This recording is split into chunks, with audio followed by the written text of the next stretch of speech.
नमस्कार साथियों, आप सब कैसे हैं। उम्मीद करते हैं कि आप लोग अच्छे होंगे।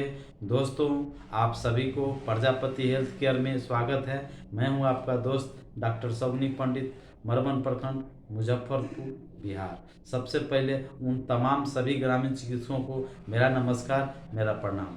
दोस्तों, मेरा वीडियोज़ बनाने का उद्देश्य होता है कम्युनिटी में बीमारी स्प्रेड से बचाव के लिए क्या क्या प्रिवेंशन करना है, इस पर मैं आप लोगों को वीडियोज बना करके आप लोगों को बीच भेजने का काम करता हूं।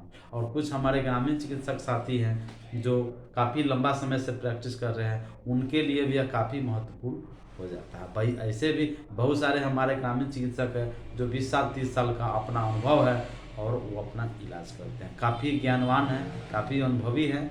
उन सभी को मेरा प्रणाम। दोस्तों, आज का वीडियो बहुत ही महत्वपूर्ण होने वाला है। इस वीडियो में बने रहें और शुरू से अंत तक इस वीडियोज को देखें ताकि यह कॉन्सेप्ट आपको समझ में आएगा। आज बात करने वाले हैं कॉमन कोल्ड के विषय में। कॉमन कोल्ड जो होता है, जिसको जुकाम के रूप में हम लोग कहते हैं, इसको नेफोरिनाइजाइटिस भी कहा जाता है, फायरिंजाइटिस भी इसको कहा जाता है। चूँकि अंदर में, नाक के अंदर में जो फायरिंग्स होता है उसमें इन्फ्लामेशन होता है, उसमें सूजन हो जाता है, फूल जाता है, उसके कारण आपको हो जाता है। यह इन्फेक्शन आपको वायरल इन्फेक्शन है, विषाणु द्वारा यह फैलता है। इसके साथ साथ यह दोस्तों, इसको हम रिनाइटिस भी कहा जाता है। हम बात करें इसका साइन एंड सिम्टम्स का क्या है, तो इसमें साइन एंड सिम्टम्स में क्या मिलेगा पेशेंट को, इसमें नाक बहता है, उसमें नाक बहेगा, नाक से पानी देगा, बुखार हो जाएगा, खांसी हो जाएगा, गले में खरखर खर का आवाज़ आएगा, भूख नहीं लगेगा, भूख नहीं लगेगा, खाना खाने की इच्छा नहीं होगी, सर में दर्द रहेगा, कभी कभी बहुत तेज़ सीवियर पेन हो जाता है, कभी कभी पूरे मसल्स में, पूरे जॉइंट में दर्द हो जाता है, जिससे कारण पेशेंट इसमें परेशान हो जाते हैं। इसका ये लक्षण हुआ। अब हम बात करें कि सर्दी जुकाम, चूँकि यह सेल्फ लिमिटेड डिजीज़ है, यह हफ्ता या 2 हफ्ता के आसपास में यह स्वयं ही आपको ठीक हो जाएगा, बशर्ते कि आपको प्रिवेंशन करना है, इसमें रोकथाम करना है। अब इसमें रोकथाम क्या करें, इसमें उपाय कौन सा प्रिवेंशन करें, इसमें बच सकते हैं। दोस्तों, यह ज़्यादातर आपको ठंडे के दिनों में होता है, होने के लिए या किसी भी सीजन में कभी भी हो सकता है। फैलने का सोर्सेज क्या है, यह फैलता है आप मिट्टी छूते हैं या गंदा चीज़ों को आप छूते हैं, जिसके कारण आपको इन्फेक्शन लगता है। दूसरा इन्फेक्शन लगता है, एक संक्रमित व्यक्ति जब खांसता है, छींकता है बिना रुमाल का, तो वह हवा के जरिए आपके नाक के जरिए आपके नाक में या मुंह में वायरस प्रवेश करके आपको भी संक्रमित कर देता है। आपको गले मिलने से, त्वचा से भी यह होता है, गले मिलते हैं, एक संक्रमित व्यक्ति के गले मिलने से भी यह फैलता है। यह इनका स्रोत, चूँकि जब पेशेंट जब खांसता है तो ड्रॉप जो निकलता है, वह ड्रॉप वो वातावरण में घुल करके या एक सांस के जरिए एक स्वस्थ व्यक्ति में आपको यह प्रवेश कर जाता है। फैलने का दो है मार्ग है, एक होता है माउथ के जरिए जाता है और दूसरा सांस के जरिए जाता है। ये दो मार्ग के जरिए आपको इन्फेक्शन होता है। यह सेल्फ लिमिटेड डिजीज़ है, हफ्ता 2 हफ्ता के अंदर में यह स्वतः ठीक हो जाता है। विशेष परिस्थिति में दवाई लेने की ज़रूरत होती है, तो दवाई लेना पड़ता है, जिससे कि यह ठीक होता है।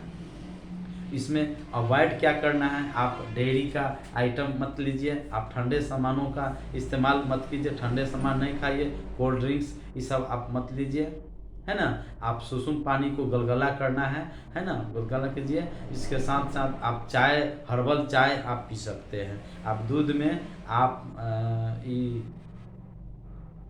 में आप ये जो है, आप कुछ ध्यान याद में नहीं आ रहा है, हल्दी, आप दूध में हल्दी आप डाल करके पीते हैं, बहुत फायदेमंद करेगा। इसके साथ साथ शहद के साथ आप सुसुम पानी में उसको या दूध में आप यूज़ करते हैं, उसमें भी आपको काफ़ी इसमें लाभ मिलता है।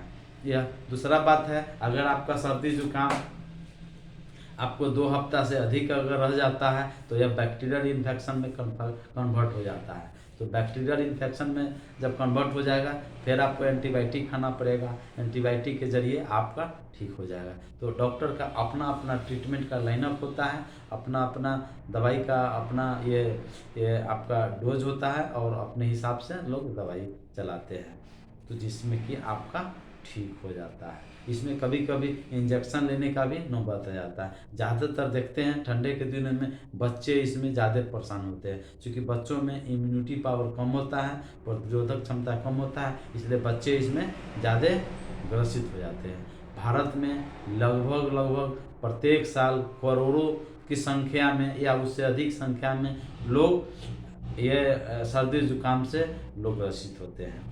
क्योंकि यह जो सर्दी जुकाम होता है आपको मतलब ये धूलकण से भी आपको हो सकता है, प्रदूषण से भी यह फैलता है।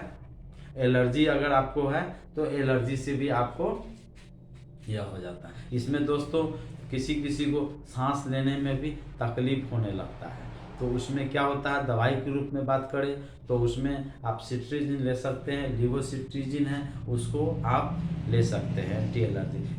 फेनाइलेप्रिन फेनिरामाइन मिलिएट भी इसमें दवाई के रूप में आप ले सकते हैं। पैरासीटामोल दवाई आप खाते हैं आपको ठीक हो जाएगा। एफेड्रिन नाम से दवाई आता है, इसको आप लेते हैं तो उसमें भी काफ़ी सारा इसमें लाभकारी है, आपको इसमें ठीक हो जाएगा। और कुछ और ऐसे भी अपना प्रिवेंशन के रूप में आप ठंडा को देखते हुए आपको वॉक करना है, आपको टहलना है, टहलिए, योगा कीजिए, व्यायाम कीजिए, है ना, और हाई प्रोटीन डाइट खाना खाएं और अपने आप को मजबूती से अपने आप का इम्यून सिस्टम को मजबूती से बना करके रखें, ताकि आपको कोई भी इन्फेक्शन से बच सकते। बच्चों में इन्फेक्शन होता है तो बच्चों में आपको खुद को बचाना पड़ेगा बच्चों को, और बच्चा में जो वैक्सीनेशन जो टाइम टू टाइम से जो दिया जाता है वो गवर्नमेंट का स्कीम है, उसको अवॉइड नहीं करें और समय से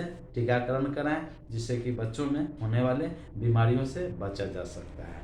क्योंकि कॉमन कोल्ड जो होता है, सर्दी जुकाम होता है, इसमें आपको 1 हफ्ता 10 दिन या 14 दिन 2 हफ्ता के अंदर में स्वतः ठीक हो जाता है। इसमें एक्सरे कराने की जरूरत नहीं पड़ता है, इसमें ब्लड की जांच कराने की जरूरत नहीं पड़ता है। हाँ, जब वह बैक्टीरियल इन्फेक्शन में कन्वर्ट हो जाएगा या कोई एलर्जी आपको बहुत परेशान कर देगा, 2 हफ्ता या 3 हफ्ता या महीना दिनों से अगर आपको है एलर्जी है, सांस लेने में तकलीफ हो रहा है, खांसी बहुत ज़्यादा हो रहा है, तो अब उसमें आपको प्रॉपर तरीक़े से जांच कराने की नौबत आ जाता है। पता करना पड़ता है कि इसका रीज़न क्या है, क्या वजह से ऐसा हो सकता है। क्योंकि छोटी छोटी बातों पर अगर आप ध्यान नहीं देते हैं, किसी चीज़ से परेशान हैं, तो वह बड़ा रूप ले सकता है, जिससे कि आप परेशान हो जाएंगे। तो वैसे हालत में आपको अवॉइड नहीं करना है, आप अपना अच्छे चिकित्सक से प्रॉपर तरीक़ा से इलाज करा करके आपको दवाई खाना है, जिससे कि आप ठीक हो जाएंगे। इसके साथ साथ दोस्तों, जो कॉमन कोल्ड होता है, इसमें बचाव के लिए कोरोना हम लोगों को ऑलरेडी सिखा दिया हुए है, पूरे विश्व को सिखा दिया मास्क कितना महत्वपूर्ण है। अगर आप दोस्तों शहर की ओर जा रहे हैं तो आप मास्क लगा करके जाए, या कहीं भी जा रहे हैं मास्क लगाइए। मास्क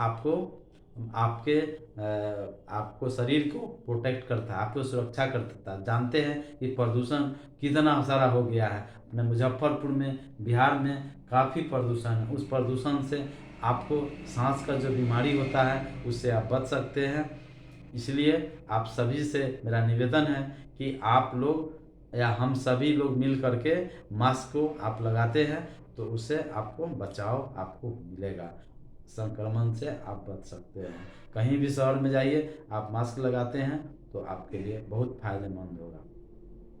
इसके साथ साथ दोस्तों, कॉमन कोल्ड में अगर फीवर हो गया तो उसमें आप पैरासीटामोल आप लीजिए, एस्टेरॉयड का इसमें प्रयोग नहीं कीजिए। एंटी इन्फ्लामेटरी जो ड्रग्स होता है उसे आप लीजिए। एलर्जी होता है, मंटलूकास्ट लिवोसिट्रीजिन तो दवा ही होता है मिला हुआ, उसको आप खाते हैं तो आपको एलर्जी है, समस्या है, तो आपको ठीक हो जाएगा। तो दोस्तों, यह वीडियोज़ कैसा लगा, इसको लाइक कीजिए, कमेंट्स कीजिए और दोस्तों के साथ शेयर कीजिए। साथ साथ सब्सक्राइब भी जरूर कीजिए। धन्यवाद दोस्तों, प्रणाम।